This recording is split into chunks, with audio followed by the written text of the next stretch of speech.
Salut les petits potes! T'as vu? J'ai mis le moteur sur le trépied. Ou le chevalet, je sais pas comment tu l'appelles. Ça fait quand même plaisir de voir le moteur comme ça sur son support. Je vais pouvoir m'attaquer au gros bébé là, parce que c'est quand même un bon petit morceau. Malgré que ça soit un moteur à plat, tu vois. Les pistons sont là et là. Moteur boxer. Parce que quand ça fonctionne, ça donne des coups de poing comme ça. Bah là, l'idée, ça va être déjà de le désosser au maximum, sans l'ouvrir. On va juste retirer les culasses, pour pouvoir faire les joints de culasse par prévention. Et faut que je fasse de la place aussi. Il y a plein de choses que je ne vais pas utiliser, comme par exemple le compresseur de clim, la direction assistée, ça je ne vais pas l'utiliser.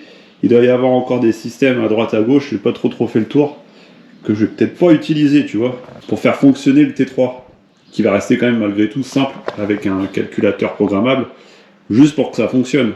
On va pas s'embêter avec les canistères, les EGR, les choses comme ça. Allez, j'attaque, je démonte. Je t'ai pas montré ça en attendant. Le petit volant moteur sur mesure. Tu sais, je t'en avais parlé dans la présentation, bah il est là.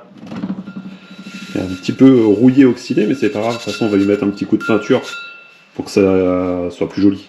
La petite cale, les vis, ça tu connais déjà. Alors surtout, tu démontes pas comme ça. Hein. Là, je me permets parce que je réutilise pas les courroies. Je gagne du temps là.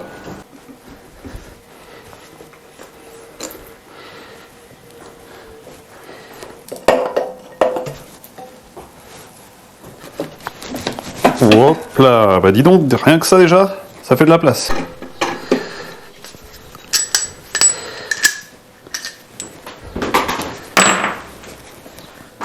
Ça commence à être tout nul, hein.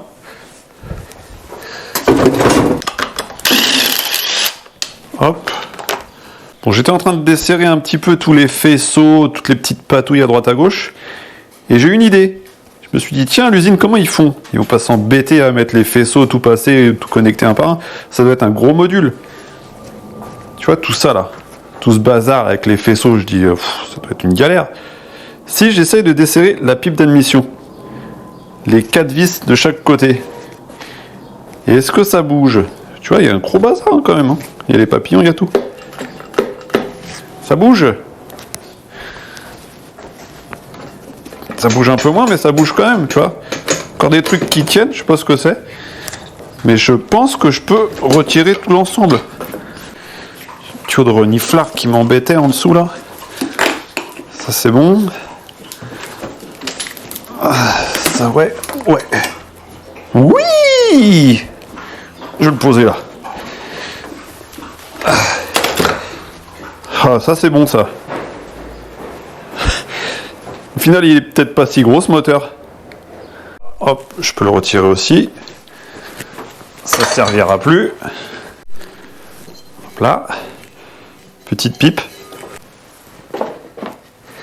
J'ai commencé à mettre les repères de calage en face, tu vois, juste déjà voir si il était bien calé, hein, forcément. Et bah, a priori, c'est bon. Donc, je vais pouvoir tout démonter. De toute façon, j'avais roulé avec ce moteur-là, il fonctionnait bien. Il n'y avait pas de problème de puissance, donc ça déjà c'était une bonne chose, sinon on n'aurait pas acheté la voiture je pense. Hop là. Ah, ça n'a pas l'air vieux tout ça. Hein. Bon, vu que c'est démonté pour démonter, on se fait ça un peu à l'arrache. Ça ne changera pas grand chose. Oh là là, ça s'est décalé. Ah,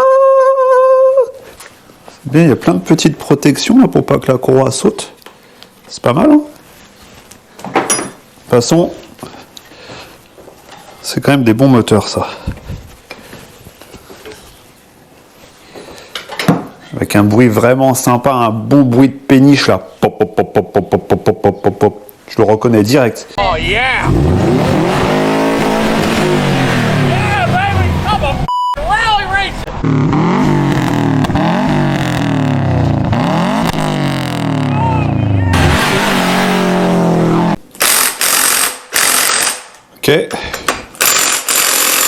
Ok. Bon là j'ai un petit problème, tu vois. C'est que les poulies, j'arrive pas à les desserrer. Et je voudrais retirer les culasses. Donc ce que je vais faire, je vais tenter, hein, je ne sais pas, hein, je vais retirer les couves culasses. Et si j'ai accès aux vis de culasse, sortir la culasse avec les poulies, avec le carter distrib, tu vois. Là pareil. Je pense que ça peut le faire. Juste que j'en ai jamais ouvert des moteurs comme ça, donc je ne sais pas si j'ai accès aux vis de culasse. On va le savoir rapidement, je vais retirer le couvre culasse. Comme tu peux le voir, c'est mort, vu que tu as les vis qui sont en face de l'arbre à cam. Je ne pourrais pas les desserrer. Même si je les tourne, là il y a un petit plat, je pense pas que ça soit possible. Bon, j'ai pas les outils, j'ai trouvé ça pour le bloquer, l'arbre à cam. Petit empilage de pièces diverses.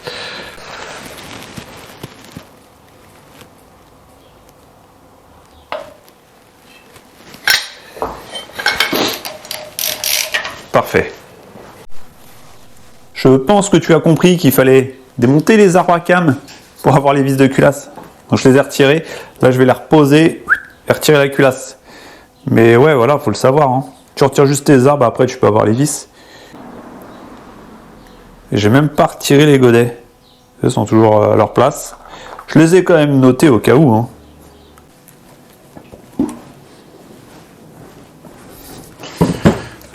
L'avantage, c'est que ça prend pas de place. C'est joli, hein, le petit bicylindre là. Avec des pistons creux carrés. On dirait des tucs. Bon, même opération de l'autre côté. Hein, et je vais retirer le carter d'huile en même temps. Je pense que le bloc sera bien déjà désossé. Hein. Attention. Tadam! Ça fait pas un gros moteur. Hein. Regarde. Il est pas gros. Je m'attendais vraiment à un truc un peu plus massif, tu vois, un 2 litres. Au final, on dirait un Spitro.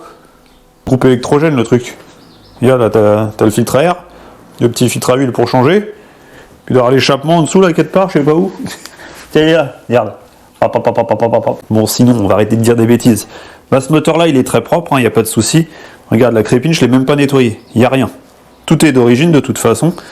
J'ai retiré le carter d'huile, je l'ai posé là, il n'y a rien dedans, c'est un petit peu d'huile brûlée, mais c'est que dalle. Et tu vois l'avantage des dalles comme ça là, tu peux poser tes trucs, ça craint rien du tout, c'est nickel. Je vais le nettoyer, je vais pouvoir poser mon carter d'huile majoré, voir un petit peu comment ça se présente. Et le nettoyer, faut le nettoyer, faut le rendre un peu plus joli ce moteur là. Comme tu peux voir, il a une meilleure mine, hein.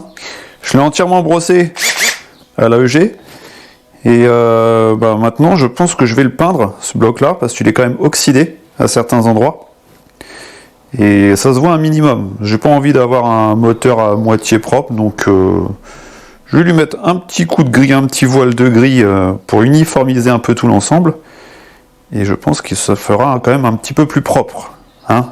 Je dégraisse, je cache et je peins.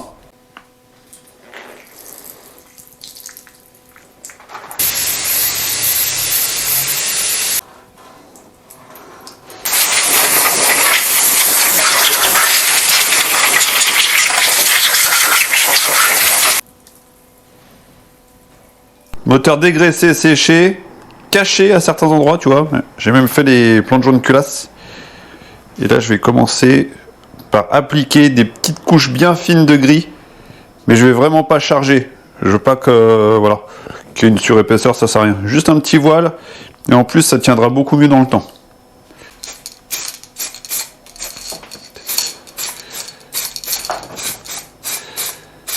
Oh, qu'est-ce qu'il est beau ce moteur neuf, qu'est-ce qu'il est beau. J'ai fait aussi une culasse, regarde, avant, après, quand même une petite différence. Voilà les petits potes, le moteur, il faut que je le réassemble. Du coup, je vais faire ma deuxième culasse, ça sera après, et on se fera le remontage du moteur ensemble avec tous les périphériques, les pipes d'admission, les injecteurs, faisceaux et tout. La semaine prochaine. Comme ça, cette partie normalement mécanique sera terminée aussi. Parce que là, on ne fait pas une réfection, on fait une révision, on change quelques joints. Pareil, les joints de culasse, tu vois, j'ai déposé les culasses. Il n'y avait même pas lieu en fait, parce que la voiture fonctionnait très bien, mais par souci, voilà, dans le futur, au moins je n'aurai pas de problème. Les joints de culasse seront neufs. Voilà. Allez, petits potes, moi je vous dis à dimanche prochain, passez une bonne semaine, et puis bisous. Allez, au revoir.